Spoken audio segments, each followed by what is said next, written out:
For now, several members of Congress are cutting back on public appearances in the wake of Charlie Kirk's killing. Yes, safety certainly a concern, and Capitol Hill is experiencing a soul-searching moment about the tone of politics here in America.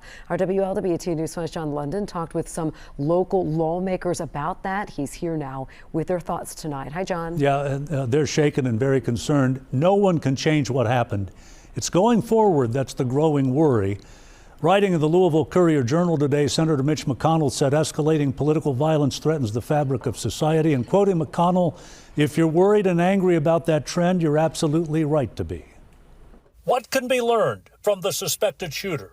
Former Congressman Brad Wenstrup recalls there was no such opportunity 8 years ago when police killed the gunman who opened fire on a congressional baseball practice. And going forward, he expects more caution by those in the public eye. You've got to be smart or you're going to be taken advantage of.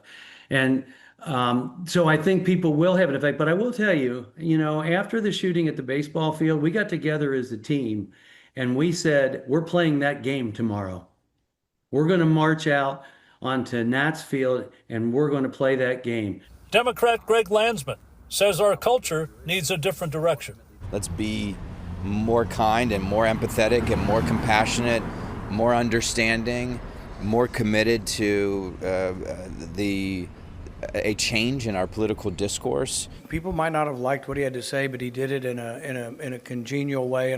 In Lexington today, Senator Rand Paul on the social media swamp. But you do see people online who are immediately glorified. When Charlie Kirk died, you saw a host of people responding online, terrible images of it, lauding it, saying it's a great thing. Those people should be shunned. Free societies like ours come with risks that totalitarian states don't have.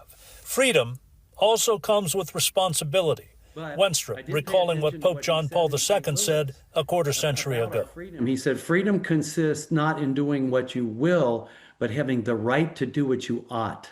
And my takeaway from that is, if you're not doing what you ought, then you're going to start losing your freedoms. And a final point Congressman Landsman made, what happened, he said, is so deeply disturbing it might lead to change. He says Congress has a role to play, but that social media needs to investigate their algorithms and decide what changes they can make to bring down the temperature. John London, WLWT News 5. All right.